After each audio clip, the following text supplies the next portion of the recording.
Jeff Peters and Andy Tucker could never be trusted. One day, the two men decided to open a marriage business to make some quick and easy money. The first thing they did was to write an advertisement to be published in newspapers. Their advertisement read like this: "A charming widow, beautiful and home-loving, would like to remarry. She is only 32 years old. She has $3,000 in cash and owns valuable property in the country. She would like a poor man with a loving heart. No objection to an older man or to one who is not good-looking. But he needs to be faithful and true, can take care and invest money with good judgment. Give address with details about yourself. Signed, Lonely, care of Peters and Tucker, agents, Cairo, Illinois." When they finished writing the ad, Jeff Peters said to Andy Tucker, "So far, so good. And now, where is the lady?" Andy gave Jeff an unhappy look. "What does a marriage advertisement have to do with a lady?" he asked. "Now listen," Jeff answered. "You know my rule, Andy. In all illegal activities, we must obey the law in every detail. Something offered for sale must exist. It must be seen. You must be able to produce it. That is how I have kept out of trouble with the police. Now, for this business to work, we must be able to produce a charming widow, with or without the beauty, as advertised." "Well," said Andy, after thinking it over, "it might be better if the United States Post Office should decide to investigate our marriage agency. But where can you hope to find a widow who would waste her time on a marriage proposal that has no marriage in it?"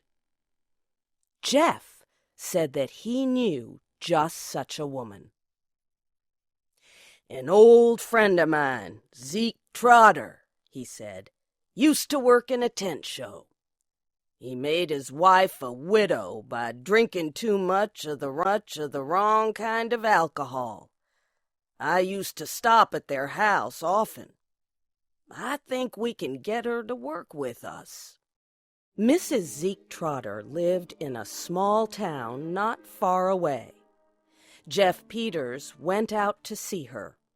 She was not beautiful and not so young, but she seemed all right to Jeff. "Is this an honest deal you're putting on, Mr. Peters?" she asked when he told her what he wanted. "Mrs. Trotter," said Jeff, 3,000 men will seek to marry you to get your money and property. What are they prepared to give in exchange? Nothing. Nothing but the bones of a lazy, dishonest, good-for-nothing fortune-seeker. We will teach them something. This will be a great moral campaign. Does that satisfy you?" It does, Mr. Peters," she said. "But what will my duties be? Do I have to personally reject these 3,000 good-for-nothings you speak of? Or can I throw them out in bunches?" Jeff explained that her job would be easy. She would live in a quiet hotel and have no work to do. He and Andy would take care of all letters and the business end of the plot. But he warned her that some of the men might come to see her in person. Then she would have to meet them face to face and reject them. She would be paid $25 a week and hotel costs. "Give me 5 minutes to get ready," Mrs. Trotter said. "Then you can start paying me." So Jeff took her to the city and put her in a hotel far enough from Jeff and Andy's place to cause no suspicion. Jeff Peters and Andy Tucker were now ready to catch a few fish on the hook. They placed their advertisement in newspapers across the country. They put $2,000 in a bank in Mrs. Trotter's name. They gave her the bank book to show if anyone questioned the honesty of their marriage agency. They were sure that Mrs. Trotter could be trusted and that it was safe to leave the money in her name. Their ad in the newspapers started a flood of letters, more than 100. Jeff and Andy worked 12 hours a day answering them. Most of the men wrote that they had lost their jobs. The world misunderstood them. But they were full of love and other good qualities. Jeff and Andy answered every letter with high praise for the writer. They asked the men to send a photograph and more details. And they told them to include $2 to cover the cost of giving the second letter to the charming widow. Almost all the men sent in the $2 requested. It seemed to be an easy business. Still, Andy and Jeff often spoke about the trouble of cutting open envelopes and taking the money out. A few of the men came in person. Jeff and Andy sent them to Mrs. Trotter, and she did the rest. Soon, Jeff and Andy were receiving about $200 a day. One day, a federal postal inspector came by. But Jeff satisfied him that they were not breaking the law. After about 3 months, Jeff and Andy had collected more than $5,000, and they decided it was time to stop. Some people were beginning to question their honesty, and Mrs. Trotter seemed to have grown tired of her job. Too many men had come to see her, and she did not like that. Jeff went to Mrs. Trotter's hotel to pay her what she was owed and to say goodbye. He also wanted her to repay the $2,000 that was put into her bank account.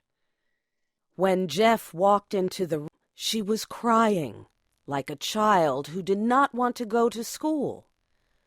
Now, he said, "what's it all about? Somebody hurt you? Are you getting homesick?"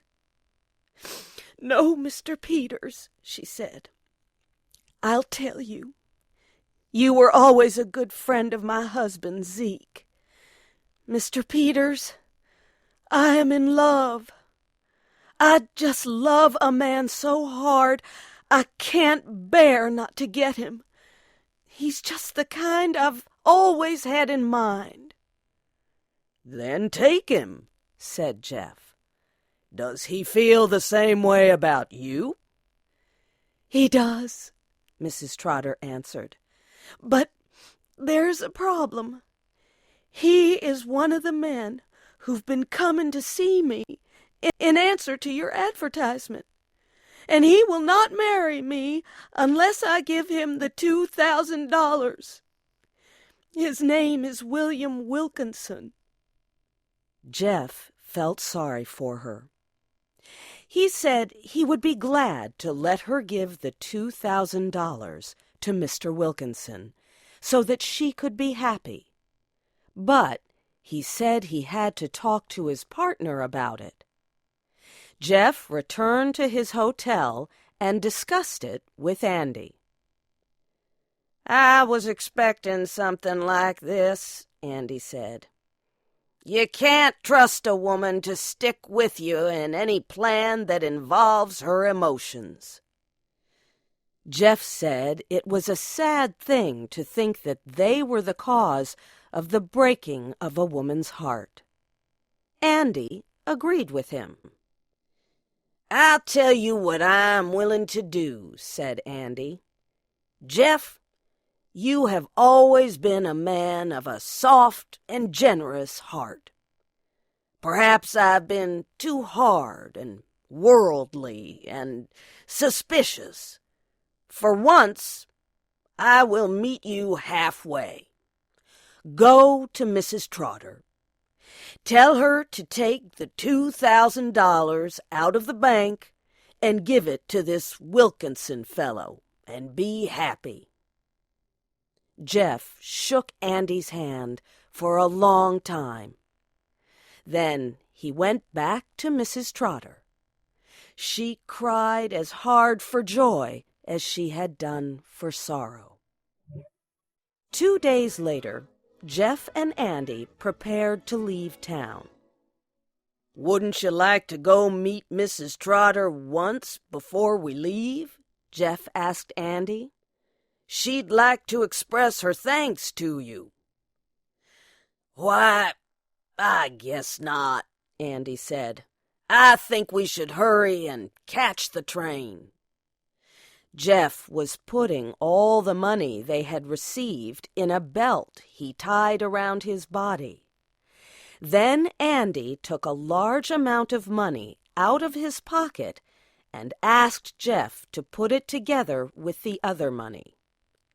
"What's this?" Jeff asked. "It's Mrs. Trotter's $2,000, said Andy. "How do you come to have it?" Jeff asked. "Mrs. Trotter gave it to me," Andy answered. "I have been calling on her 3 nights a week for more than a month." "Then you are William Wilkinson?" Jeff asked. "I was," Andy said.